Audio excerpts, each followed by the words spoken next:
बोलिए श्री राधा कृष्ण भगवान की जय हो। बोलिए श्री लक्ष्मी नारायण भगवान की जय हो। जय जय श्री राधे। जय जय श्री राधे। चलिए सुनते हैं कार्तिक मास महात्म्य का दूसरा अध्याय।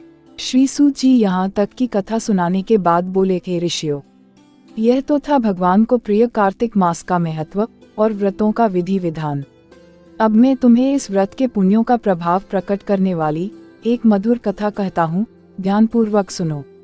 एक समय देवर्षि नारद कल्प वृक्ष के पुष्प लेकर द्वारिका पहुँचे। भगवान श्री कृष्ण ने उनका स्वागत किया और पूजन कर उच्चासन पर बैठाया। नारद जी ने कल्प वृक्ष के वे सुंदर पुष्प भगवान को भेंट किए। भगवान ने सभी पुष्प अपनी रानियों में बांट दिए। उचित आदर मान और सत्कार पाकर नारद जी लौट गए। उनके विदा होने के पश्चात चंद्रग्नि एवं कमल के समान सुंदर नेत्रों वाली श्री सत्यभामा ने मन में विचार किया कि मैं कितनी भाग्यशालिनी हूँ, जिसके पति स्वयं त्रिलोकीनाथ भगवान मधुसूदन है और अपनी 16,000 रानियों में मुझसे ही सबसे अधिक प्रेम करते हैं। कोई प्राणी पृथ्वी पर जिस कल्प वृक्ष की कल्पना भी नहीं कर सकता, वही कल्प वृक्ष प्रभु की कृपा से मेरे आंगन में लगा हुआ है। आखिर पूर्व जन्म में मैंने ऐसा कौन सा पुण्य कार्य किया होगा जो मुझ पर प्रभु की इतनी कृपा और स्नेह है।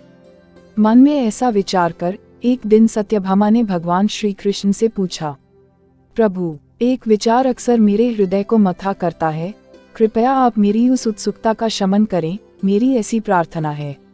सत्यभामा की बात सुनकर त्रिलोकपति भगवान श्री कृष्ण मुस्कुराए, फिर सेवकों को वहीं रुकने का संकेत कर सत्यभामा का हाथ थामकर उन्हें कल्पवृक्ष के नीचे ले आए और बोले, हे सत्यभामा, मैं अपनी 16,000 रानियों में तुम्हें ही सबसे प्रिय मानता हूँ। तुम्हारे स्नेहवश ही मैंने देवराज इंद्र से विरोध करके यह कल्पवृक्ष स्वर्ग से लाकर यहाँ लगा दिया है। मैं तुम्हें अदेय अर्थात न दे सकने वाली वस्तु भी दे सकता हूँ। तुमसे अकथ्य अर्थात न कहने वाली अर्थात गुप्त बात भी कह सकता हूँ। प्रिय, मैं हर प्रकार से तुम्हारी शंका का समाधान करूँगा। कहो, तुम्हारी उत्सुकता क्या है? यह सुनकर सत्यभामा अति प्रसन्न हुई और बोली, हे नाथ, यदि आपकी मुझ पर इतनी ही कृपा है, यदि आप मुझसे इतने ही प्रसन्न हैं, तो कृपा कर यह बताएं कि मैं किस प्रकार आपके इस स्नेह की अधिकारिणी बनी, अर्थात पूर्व जन्म में मैंने ऐसा कौन सा शुभ कार्य किया था जिससे मुझे आपकी अर्धांगिनी बनने का सौभाग्य प्राप्त हुआ और आपके साथ गरुड़ासीन होकर ब्रह्म एवं इंद्रलोक के आवागमन का अवसर प्राप्त हुआ। हे स्वामी, मैं पूर्व जन्म में कौन थी? मेरे माता पिता कौन थे? हे नाथ, यह सब आप मुझे विस्तार से बताने की कृपा करें। भगवान श्री कृष्ण ने कहा, हे सत्यभामा, पूर्व जन्म में तुमने जो पुण्यदायी व्रत किया था, यह सब उसी का प्रभाव है। तुम्हारी उत्सुकता के शमन हेतु मैं उसका वर्णन करता हूँ। पूर्व जन्म में तुम मायापुर निवासी अत्रि कुल के देव शर्मा नामक विद्वान और तेजस्वी ब्राह्मण के घर गुणवती नाम से उसकी पुत्र बनकर जन्मी थी। देव शर्मा भगवान सूर्य नारायण के अनन्य भक्त थे और अपने त्याग और तपस्या के कारण समाज में आदर पाते थे। जब तुम विवाह योग्य हुई तो देव शर्मा ने तुम्हारा विवाह अपने ही एक योग्य शिष्य चंद्र प्रकाश के साथ कर दिया। चंद्र प्रकाश अपने गुरु का अनन्य भक्त था, अतः विवाह के उपरांत भी वह उनकी पिता के समान सेवा करता रहा।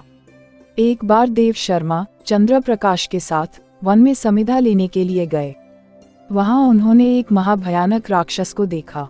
उन्होंने उससे बचने की बहुत चेष्टा की, भयभीत होकर भागे भी, तब भी उस दुष्ट राक्षस ने उनके प्राण हर लिए। देव शर्मा और चंद्र प्रकाश दोनों ही चून की निष्ठावान भक्त थे, अतः अपनी भक्ति के कारण उन्हें तो बैकुंठ वास मिल गया, किंतु गुणवती निराश्रित हो गई। भगवान श्री कृष्ण ने आगे कहा, हे सत्यभामा, जो श्रद्धालु भगवान सूर्य, गणेश, शिव, विष्णु और शक्ति इन पांचों अर्थात पंचदेव की उपासना करते हैं, वे मुझ जगदीश्वर को प्राप्त होते हैं।